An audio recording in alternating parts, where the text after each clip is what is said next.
Amém, glória a Deus. Amém. Cadê a minha espada? Está aqui. Hoje pela manhã, irmãos, nós tivemos aqui uma reflexão muito profunda sobre o capítulo 8 do Apocalipse. Nós estamos dando continuidade àquela sequência de estudos que nós estávamos fazendo à noite. Nós passamos agora para todos os domingos pelas manhãs e as quartas-feiras, assim de forma consequente. E hoje nós tivemos aqui uma palavra realmente que está perseguindo, que está fazendo com que a gente amadureça a cada dia como cristão. É tempo de amadurecimento. É tempo de ter um olhar bem diferente daquele que nós tínhamos quando éramos infantes ainda. A igreja de hoje, ela é totalmente diferente da igreja de 20 anos atrás. Nós estamos percebendo que, de alguma forma, nós crescemos espiritualmente. Já não tememos mais a morte. Muitos irmãos já não temem mais enfermidades. Quando ela chega, não há mais aquele momento de você se sentir destruído. Você toma aquele baque, mas você enfrenta ela como deve ser enfrentada. Nós começamos a perceber que o medo que tínhamos, até mesmo do pecado, ele começa a não arrefecer, mas ele começa a tomar um outro lugar no sentido da nossa razão. As pessoas não têm mais que temer ao pecado, pelo contrário, precisa-se lutar contra. Então a maturidade, ela chega para nos fazer fortes diante das nossas maiores cobranças que a vida nos traz.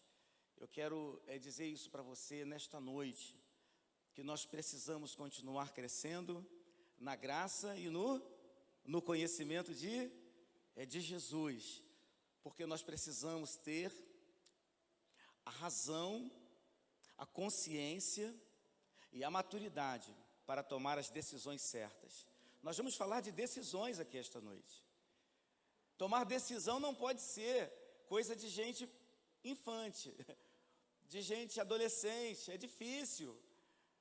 Tomar decisões é coisa de gente grande, que cresceu aqui. Eu não digo nem no corpo, eu digo aqui, na mente, que já se aproximou de tal forma de Deus, que ela já sabe o que tem que fazer e o porquê tem que fazer. Isso é maturidade. Pessoas que ainda não conseguem tomar decisões, pessoas que ainda sabem o que tem que fazer e não faz, ou de certa forma não vem fazendo, é porque ainda não atingiu esse grau de maturidade. E aí nós temos que olhar dentro do texto bíblico, um garoto de 17 anos no máximo, que tem me tirado do chão, irmãos. Eu estou com 56 anos. Um menino de 17 anos que no momento mais importante da sua vida, no momento mais contraditório da sua carreira, ele teve que decidir em servir a Deus ou não servir a Deus, de ser realmente de Deus ou de verdade não ser dele. E aí é importante essa meditação. Eu estou há meses meditando na vida desse garoto, que é Daniel, capítulo de número 1. Abra lá. Eu não estou conseguindo fugir de Daniel já por um bom tempo. Eu tenho orado a Deus e pedido a Deus: Senhor, envia bastante Daniéis lá para aquela igreja, Senhor. Envia, Senhor. Eu não estou falando de idade, eu estou falando de maturidade. Maturidade não tem idade. Você pode repetir comigo? Maturidade não tem idade. Você pode estar falando hoje com um adolescente aqui que tem maturidade, que sabe que é Deus. Maturidade é saber quem é Deus, o que Ele é e o que você precisa fazer por Ele e para Ele. Como você deve proceder. Então Daniel vai nos dar aqui algumas matizes para que possamos continuar crescendo. Eu não sei quanto a você, se você já parou para analisar todo esse livro, né? Eu acabei de ler ele mais uma vez ontem pela manhã, e eu quero voltar a ele. Esse ano já foram mais ou menos umas 3 vezes que eu li o livro de Daniel. E sempre volto e me deparo com coisas assim, que são inebriantes. Capítulo 1 do livro de Daniel, versículo de número 1 a 8. Deixa eu me organizar aqui para a gente poder. Ok? A grande decisão é o tema da nossa reflexão, mas se você quiser dar um tema para essa reflexão, porque ela não tem nem tema aqui, ó. Ela não tem tema, está em aberto para você aí, tá bom? Você pode tematizar para você, ok? Porque se Deus falar contigo essa noite, não feche o teu coração. Você é maduro, você é madura o bastante para entender e compreender que você precisa tomar decisões na sua vida. Vai chegar um momento em que você vai ser colocado no canto de uma parede e você vai ter que tomar a sua decisão, ok? E decisão é coisa de gente madura. Então, a grande decisão. Diz assim a palavra do Senhor: no ano 3º do reinado de Jeoaquim, rei de Judá, veio Nabucodonosor, rei da Babilônia, a Jerusalém e a sitiou. E o Senhor entregou nas suas mãos a Jeoaquim, rei, que é rei de Judá, e uma parte dos utensílios da casa de Deus. E ele os levou para a terra de Sinar, para a casa do seu Deus, e pôs os utensílios na casa do tesouro do seu Deus. E disse o rei a Aspenaz, chefe dos eunucos, que trouxesse alguns dos filhos de Israel, e da linhagem real e dos nobres, jovens em que não houvesse defeito algum, formoso de aparência, instruído na sabedoria, em toda a sabedoria, e sábios em ciência, e entendidos no conhecimento, e que tivessem habilidade para viver no palácio do rei, a fim de que fossem ensinados nas letras e na língua dos caldeus. O rei lhe determinou a ração diária da porção do manjar do rei e do vinho que ele bebia, manjar e vinho, e que assim fossem criados por 3 anos, para que no fim desses anos, ou deles, pudessem estar diante do rei. E entre eles se achavam dos filhos de Judá, Daniel, Hananias, Misael e Azarias. E entre eles, e o chefe dos eunucos lhes pôs outros nomes, a saber, a Daniel pôs o nome de Belsazar, e a Hananias o de Sadraque, e de Misael de Mesaque, e Azarias o de Abdinego. E Daniel assentou no coração de não se contaminar com a porção do rei, do manjar do rei, nem com o vinho que ele bebia. Portanto, pediu ao chefe dos eunucos que lhe concedesse não se contaminar, ou que lhe permitisse não se contaminar. Amém? Até aqui a gente vai fazer uma reflexão sobre tudo isso. É importante você compreender esse momento histórico que nós estamos aqui em meados. No ano 722, Senaqueribe invadiu o reino do norte e levou cativo o reino de Israel. Assim eles ficaram cativos na Síria, ficaram ali por muitos anos.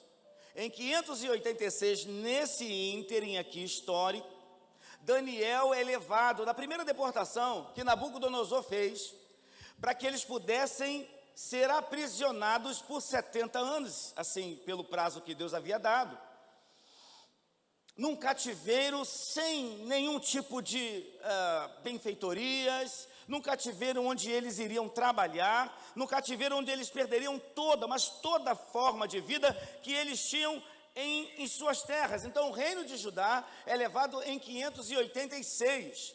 Deus cumpriu a sua promessa de que haveria de corrigir o seu povo por conta de tanta apostasia que eles viviam. O problema não é saber que Daniel está cativo, que Daniel entrou dentro de uma cela escura, de uma cela fria, com outros prisioneiros, sabe-se lá quantos, não se sabe como eles foram tratados quando eles chegaram até aquele lugar. O fato é que ele está aprisionado. Mas o que levou Daniel ali não foi Daniel, não foi os 3 companheiros que estavam com ele, porque quando a gente começa a fazer uma leitura apurada da vida desses jovens, do perfil de Daniel, do perfil desses 3, principalmente de Daniel, nós vamos perceber que Daniel era um jovem de 17 anos, que era um servo de Deus autêntico, um garoto, um rapaz, um jovem consagrado somente a Deus.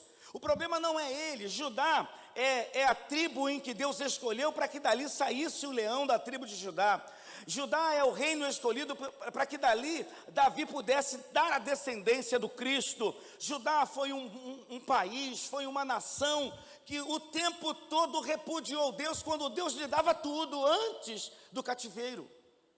Judá negligenciou o tempo todo a Deus. Judá tinha todos os dons e era poderosamente rica, linda, maravilhosa, conhecida. Mas quanto Deus mais os dava os bens, mais eles prevaricavam contra Deus.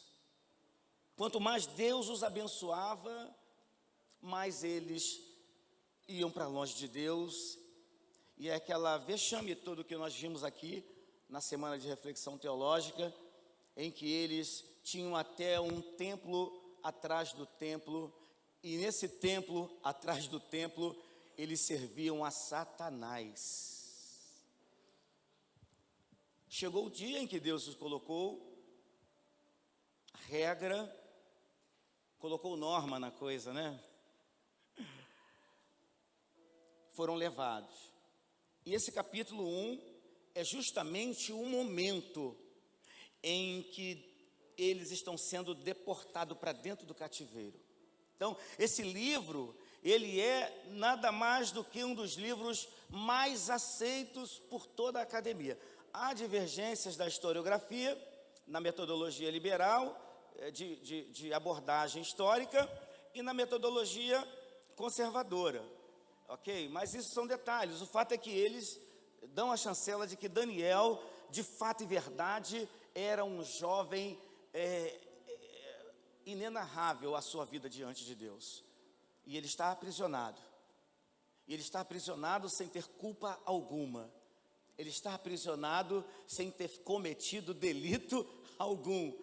Daniel tinha tudo e muito mais, jovem, adolescentes e adultos, para abandonar Deus naquela cela.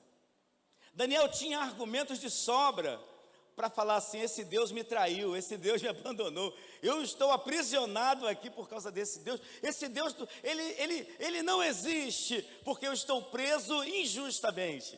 Ele poderia ter usado todos esses argumentos.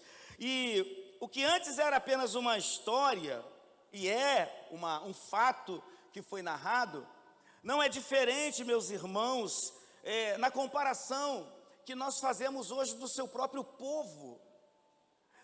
Quantos homens de Deus e mulheres de Deus estão vivendo momentos difíceis? Eu ainda não entrei no texto. Estão vivendo momentos de contraditório, e alguns não estão compreendendo a força dessa prova, e estão abandonando, estão arrefecendo, estão diminuindo ao invés de aumentar quando essas coisas acontecem. Então há algumas coisas importantes aqui neste livro sobre essa questão severa dessa punição de 70 anos, mas Daniel vai nos dar informações, sabe, em tempo presente, como nós devemos nos comportar diante de uma tentação. Daniel está sendo tentado no âmago do seu ser, da sua existência. Ele poderia fazer o que você pensasse, sabe? Porque estava se dando a ele a condição sabe? O ambiente propício, o mundo estava dando a ele toda a estrada que ele quisesse, para que ele pudesse voltar atrás da sua fé. E Daniel vai nos ensinar aqui nesta noite alguns passos importantíssimos quanto a saber enquanto servir a Deus. Amém, igreja? Amém? Vamos lembrar de Daniel como se fôssemos nós mesmos aqui, em nome de Jesus? Você está sendo tentado? Não precisa me responder não. Você está sendo tentado. Nesse exato momento você está sendo tentado. Como diz o irmão Carlinhos, sua carne está tremendo. Mas eu quero dizer uma coisa para você, em nome de Jesus: ser fiel até a morte. Ser fiel até a morte. E nós vamos ver que tudo isso vai passar. Daniel nos ensina coisas maravilhosas.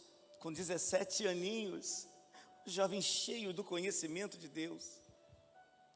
Eu fico preocupado, porque o conhecimento que ele tem é um conhecimento advindo das Escrituras que ele tinha no seu tempo, que era tão fragmentada. Ele não tinha tudo isso que a gente tem com tanta facilidade. Você vai no Google, você busca o que você quiser acerca das Escrituras. Eles não tinham isso que a gente tem, meu querido. Eles eram muito, mas muito, sabe, devotado a Deus, com pouca ferramenta, com pouco instrumento, com pouca escritura. E hoje nós, com tudo que temos, estamos negando ao Senhor por poucas coisas nesse mundo. Com tudo que a gente tem, me parece que hoje a igreja de Jesus está qual o povo de Judá. Quanto mais Deus dá, quanto mais Deus abençoa, quanto mais Deus cura, liberta, salva e enche de patrimônio, mais o ser humano vai se afastando de Deus. Como pode isso, irmão? Então a história se repete no nosso tempo com uma outra roupagem. O Deus é o mesmo. O ambiente de cativeiro é o mesmo, pois nós estamos num cativeiro chamado mundo. Só que não estamos por 70 anos. Estamos até o dia que Deus nos chamar ou arrebatar a igreja viva. E nós precisamos nos comportar, nós precisamos brilhar neste mundo, nós precisamos nos projetar nesse mundo, nós precisamos mostrar Jesus para este mundo. Mas você só vai mostrar, você só vai refletir aquilo que você tem. Daniel refletiu, reverberou daquilo que ele estava cheio. Jovem cheio do poder de Deus. Vejamos aqui algumas lições internas. Versículo 1 e versículo 2, por gentileza. Algumas lições que esse jovem me deu com 56 anos de idade. Imagine você aí novinho, novinha. Toda a igreja junta, vamos comigo? No ano 3º do reinado, rei de Judá, veio Nabucodonosor, rei de Babilônia, a Jerusalém e a sitiou. E o Senhor entregou nas suas mãos a Jeoaquim, rei de Judá, e uma parte dos utensílios da casa de Deus. E ele levou para a terra de Sinar, para a casa do seu Deus, e pôs os utensílios na casa do tesouro do seu Deus. Primeira coisa que nós estamos percebendo aqui é que Deus quem está permitindo esse mal.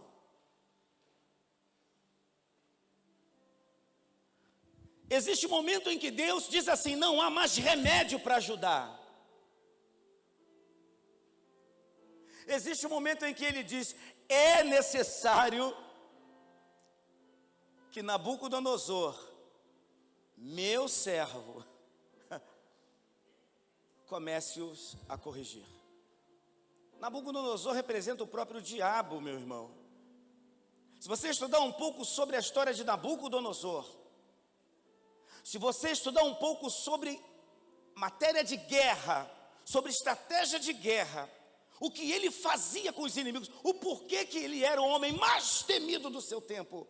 Deus não escolheu qualquer um para surrar, para envergonhar o povo dele, o povo de Judá, a tribo de Judá, o reino do sul, de onde saiu o nosso Salvador. O Senhor levantou o pior homem para poder corrigir os erros de uma nação apóstata, de uma nação ingrata, de um povo que vivia como se Deus não vivesse.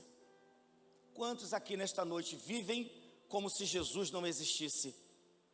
Porque se você tivesse certeza no seu coração que Jesus está vivo, você e eu não faríamos a metade dos besteróis que nós fazemos.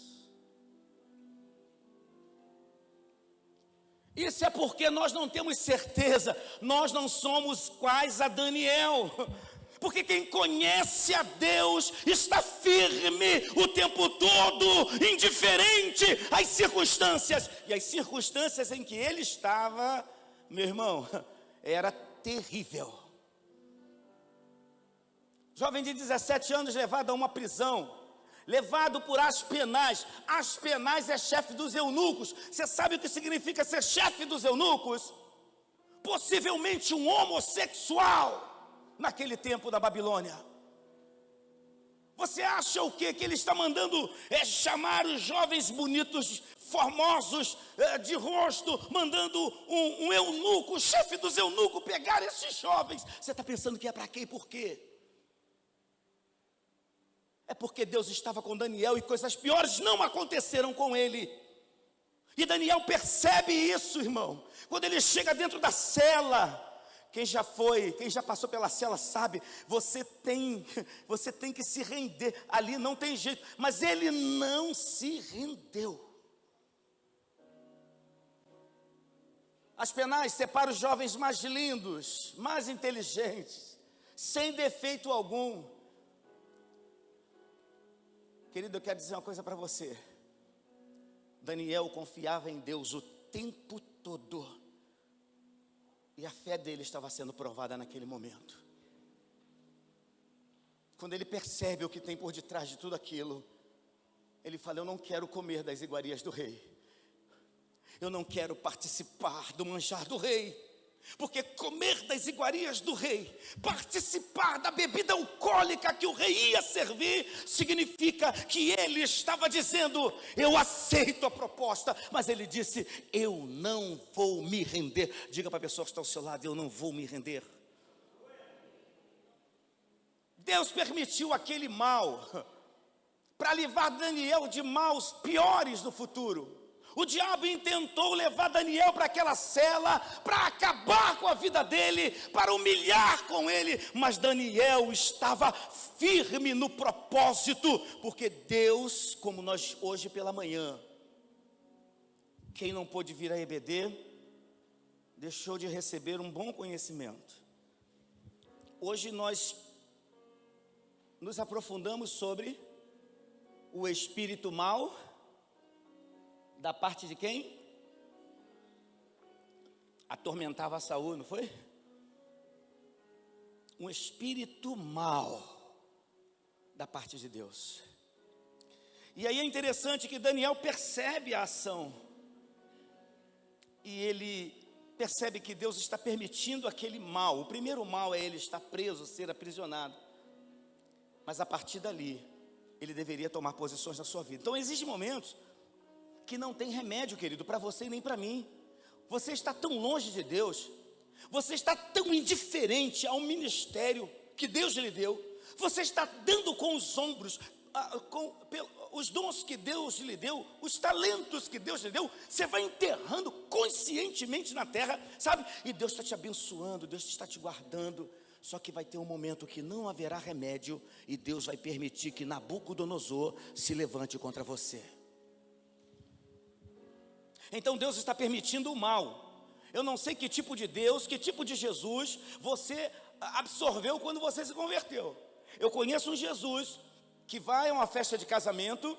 Eu conheço um Jesus que se relaciona, sabe, profundamente com o ser humano, que sorri, que brinca. Eu conheço um Jesus que bate papo, mas eu conheço um Jesus que repreende e chicoteia quando tem que ser feito.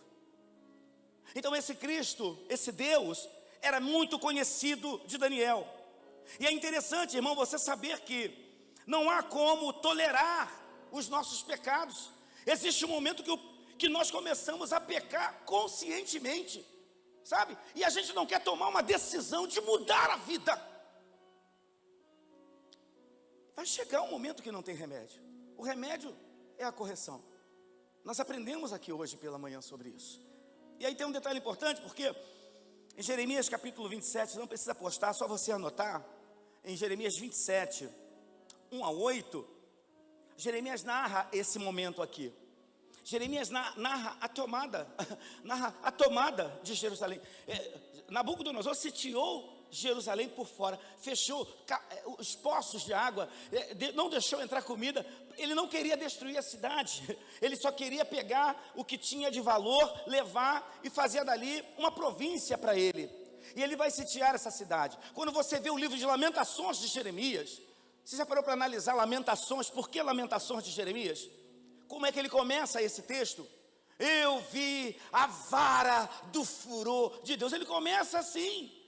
Jeremias viu seus amigos, seus contemporâneos, jovens, virgens sendo estupradas. Ele viu o que os babilônicos fez com aqueles que eles não levaram. Ficou a parte pobre, miserável, continuou na cidade sofrendo misérias. Isso porque Deus estava no controle, tá? Foi Deus quem mandou. Nabucodonosor não fez nada de si mesmo. Então, o templo, olha que humilhação, o templo era tudo para o judeu. Olha o texto, o templo era tudo para os judeus. Deus mandou Nabucodonosor entrar naquele templo onde tinha uma parede falsa e arrebentar com tudo e levar os utensílios da casa do Senhor lá para a casa do Deus dele. Não era isso que eles faziam, eles não estavam adorando a outro Deus. Então Deus falou, pega tudo e leva lá para o templo de Dagon e coloca lá. Deus humilhou aquele povo. Deus não estava mais naquele templo que Salomão havia feito. Deus não estava mais naqueles cultos. Deus não aceitava mais o sacrifício daquele povo, porque era um povo hipócrita. Não há remédio. Deus enviou o mal. Mas há um outro contexto aqui, que é a segunda lição do versículo de número 4. Coloca para a gente. Primeira lição é Deus quem permitiu. Na vida do crente, não há nada que aconteça que esteja fora do controle de Deus. Todo bem e todo mal que acontece comigo e com você, é Deus quem está permitindo, porque Deus nos conhece. Deus sabe quem somos de dentro para fora. As pessoas, teu marido, tua mulher, teu filho, teu parente, teu amigo, teu vizinho, te conhecem de fora para dentro. Ninguém te conhece tão bem quanto Deus. Ele sabe quem é você e sou eu. Então Ele sabe a hora de apertar os nossos parafusos. Ele sabe a hora de tirar as nossas escórias. A gente está criando, muitas escórias.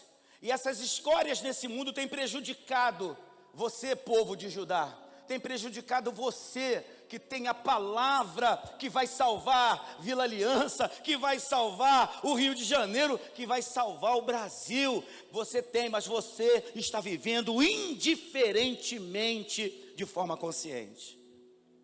E aí não tem remédio. Segunda lição, versículo de número 4. A igreja, por gentileza, vamos lá. Jovens em quem?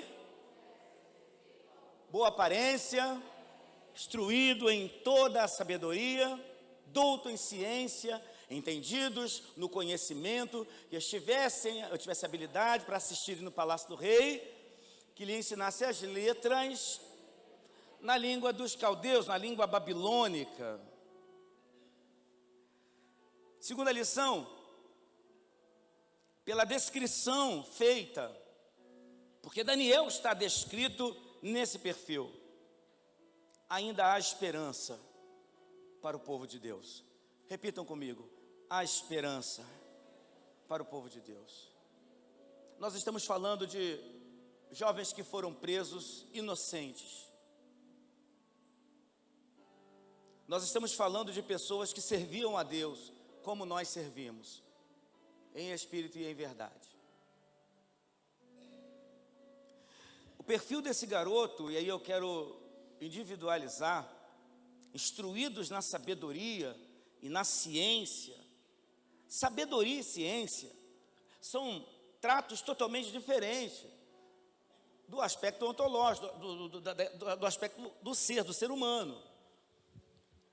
A sabedoria, que é a Sofia, traduzida na Septuaginta, é aquela que vem do alto, é aquela que te dá essa maturidade que eu falei aqui desde o início.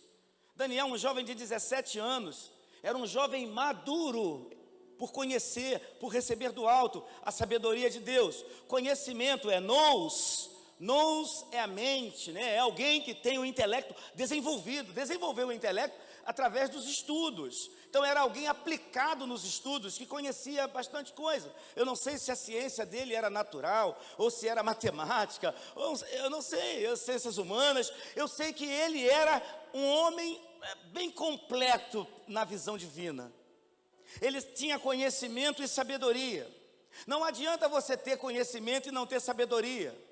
Porque se você tem conhecimento e não tem sabedoria, você continua pateticamente burro. Se você tem conhecimento e sabedoria, você vai saber colocar o seu conhecimento na hora certa, no lugar certo e de forma certa. A sabedoria vai fazer isso com você. Ela vai te dar maturidade. Por isso que eu gritei aqui no início, que a maturidade, essa maturidade é esperada pelo céu. Independente da sua idade, você precisa tomar decisões. Você precisa amadurecer. Nós temos que sair, sabe, das garras das nossas babás, para que nós possamos crescer espiritualmente e ajudar pessoas que estão no nosso entorno. Daniel chamou para si a responsabilidade aqui. Ele está aprisionado, um jovem instruído está preso, um jovem cheio de sabedoria está encarcerado. E aí, meu irmão, é interessante a gente pensar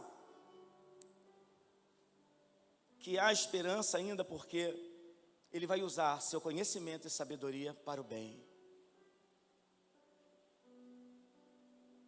Não é para o bem dele, para o bem de quem está no entorno dele.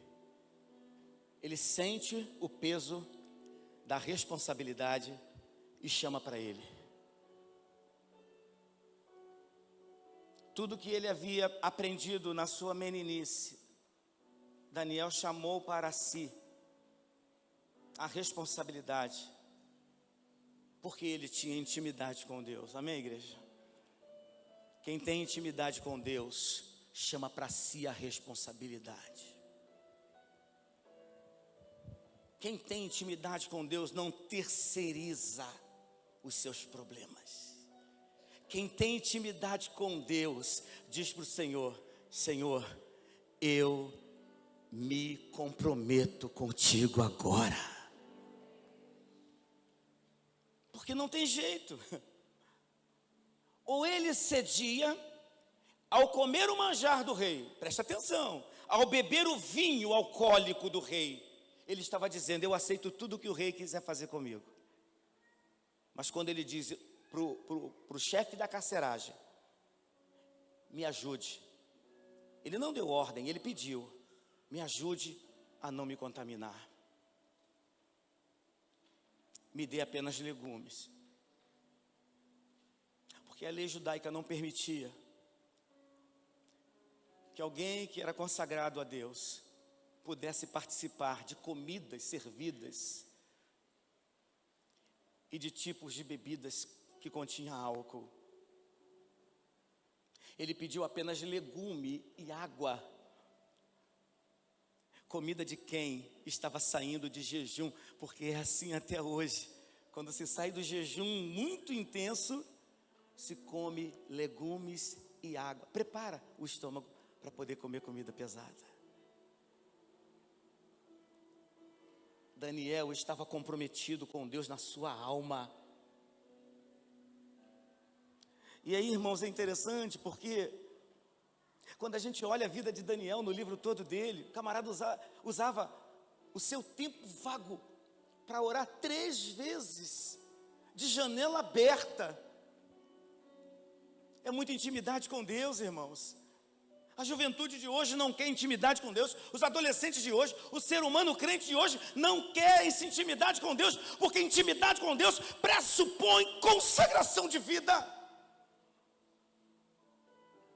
pressupõe santificar-se.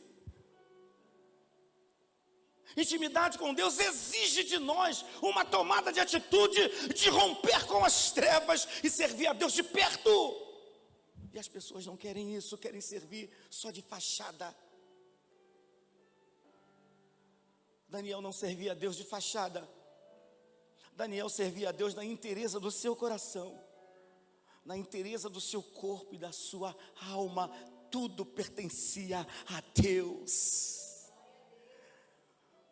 E é interessante, irmãos, porque quando a gente olha Daniel, o comportamento de Daniel, que ele não tem medo de se expor em nome de Deus, ele não tem medo de se expor como servo de Deus. Eu não vou comer comida servida a demônios, nem vou beber a bebida alcoólica.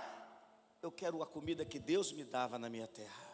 Eu quero comer a comida de Deus. Diga para a pessoa que está ao seu lado: você tem que se alimentar da comida de Deus essa noite. Tem muita gente raquítico, irmão. Tem muita gente passando fome espiritualmente falando. Tem muita gente magrinho aí fazendo jejum, sabe, da palavra de Deus. Está ficando magrinho, está morrendo aos poucos e não está nem percebendo. Quando eu olho isso, eu começo a fazer comparações. Daniel não tinha nada, tinha tudo, perdão, e passou a não ter nada. E quando ele não tem nada, é aí que ele serve a Deus. Eu tenho lá o filho pródigo, que tinha nada, e pegou tudo que tinha, e ficou sem nada, no final das contas. Eu olho o jovem rico, um outro jovem, comparando jovens na Bíblia. O jovem rico, um garoto, chegou lá para conversar com Jesus, falou que sabia de tudo, que conhecia a Bíblia de capa a capa, que conhecia os mandamentos. Conheço, então vende tudo que você tem, dá aos pobres, depois me segue.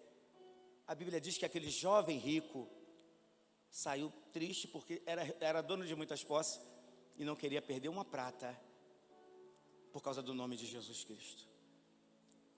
Uns que não têm nada estão cheios da presença de Deus. Outros que estão cheios das coisas humanas estão vazios da presença do Pai. Daniel, ele me dá essa lição de que há esperança para o povo de Deus. Se você está ao alcance da minha voz, e se você tem vivido, sabe, confrontos, e você tem jogado a toalha, esta noite eu quero dizer para você, você precisa se manter na presença de Deus. Você precisa apenas tomar a decisão correta, a decisão certa, que é estar sempre ao lado de Deus. Terceira e última lição, versículo de número 8, que é o texto áureo. Coloca para a gente aí, o 8.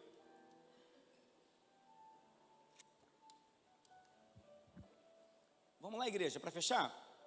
Daniel propôs não se contaminar com a porção das iguarias do rei, nem com o vinho que ele bebia. Portanto, pediu ao chefe dos eunucos que lhe permitisse não se contaminar. Terceira e última lição, nós devemos nos posicionar. O cristão precisa se posicionar. O servo de Deus precisa tomar decisão.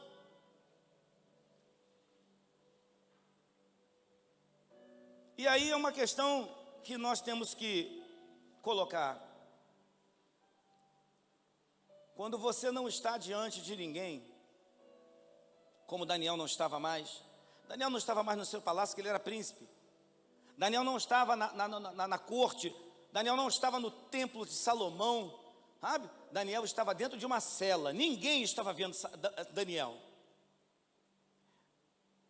quando você não é visto, o que você tem feito? Quando ninguém te vê, quem é você? É uma questão existencial. Quem é você?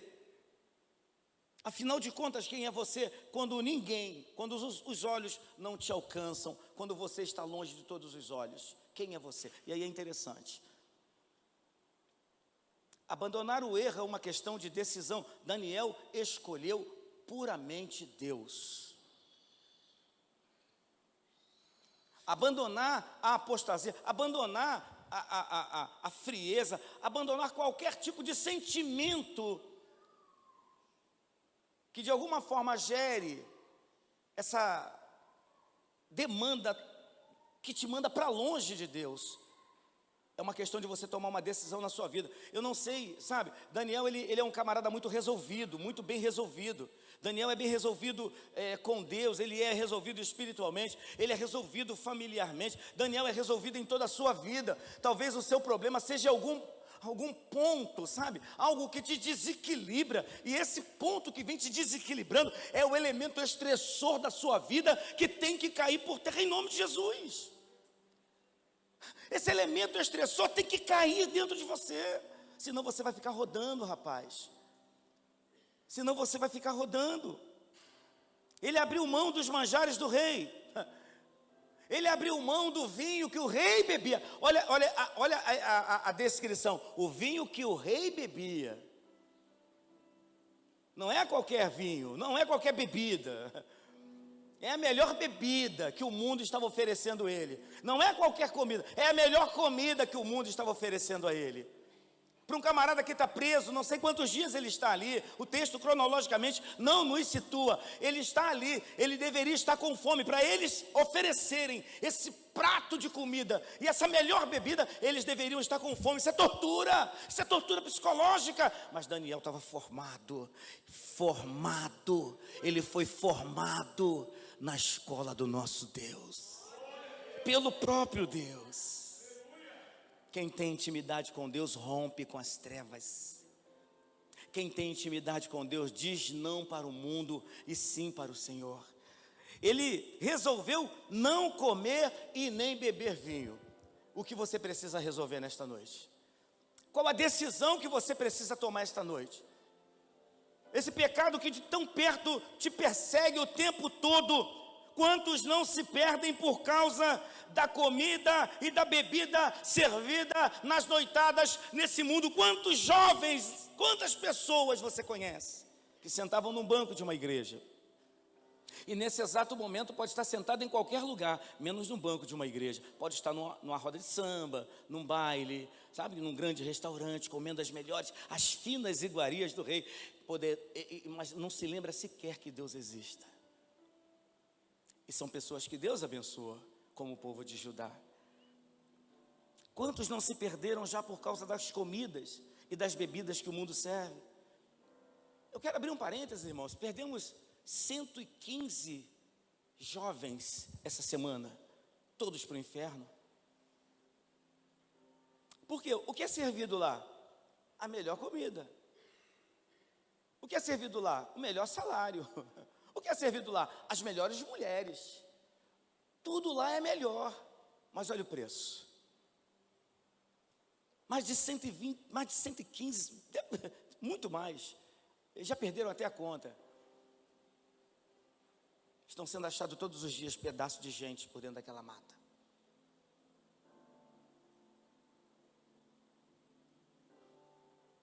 Viver no mundo tem um preço. Você paga um preço altíssimo para ir para o inferno. As pessoas investem pesados para ir morar com o diabo. E a salvação é gratuita. Não há esforço, não há mérito humano, mas é a graciosa vontade de Deus que derramou sobre a vida de Daniel e derrama sobre a tua vida aqui nesta noite, para te perdoar os seus pecados e os meus pecados. Você precisa ser cônscio disso, de que você precisa se libertar. Eu volto a dizer, a contrastar, que Daniel e o filho pródigo andaram em mãos diferentes, mas no mesmo ambiente foram colocados,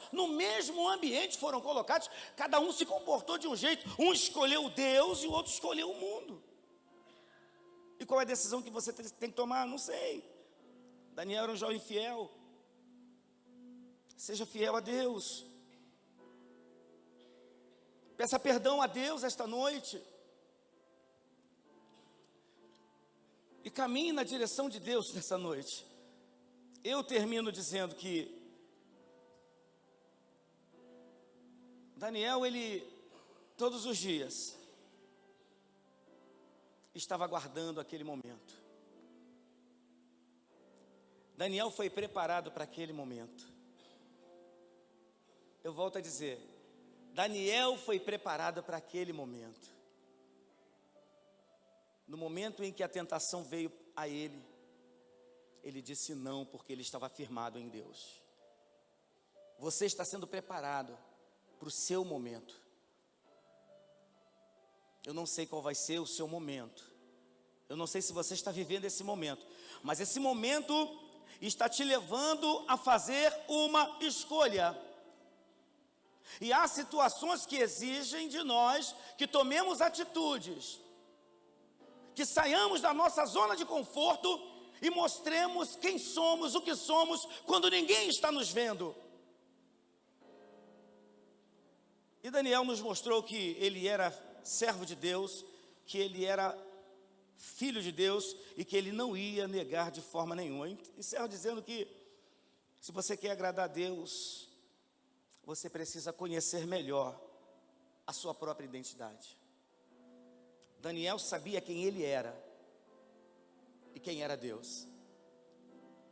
Se você quer tomar a atitude correta e agradar a Deus com a sua atitude, antes de tudo, você precisa conhecer a ti mesmo. Responda para você, quem é você? Quando você responder para você quem é você, você vai entender e descobrir quem é Deus. Não adianta você saber quem é Deus se você não sabe quem é você. Não adianta você buscar a Deus e na hora de você buscar por você mesmo não se encontrar. Você está perdido dentro de você mesmo. Mas nesta noite, Deus está aqui para dizer para você: eu sou a tua bússola. Eu estou aqui para te orientar. Você tem que tomar uma decisão na sua vida.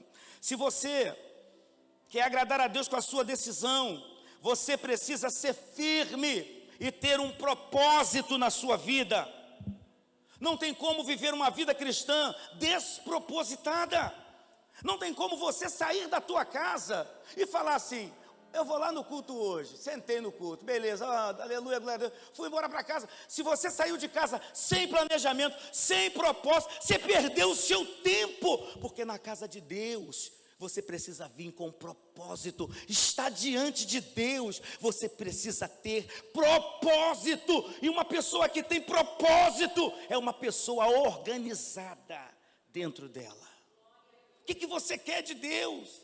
Cego Bartimeu, que queres que eu te faça? O cara é cego, irmão. O cara é cego. Jesus perguntou: você tem que saber o que você quer. O que você quer? Eu quero ver de novo. Mas enquanto você não souber quem é você, enquanto você não colocar propósito na tua vida, você vai comer na mão do diabo as lentilhas que o mundo dá, até um dia você perder a sua condição de viver.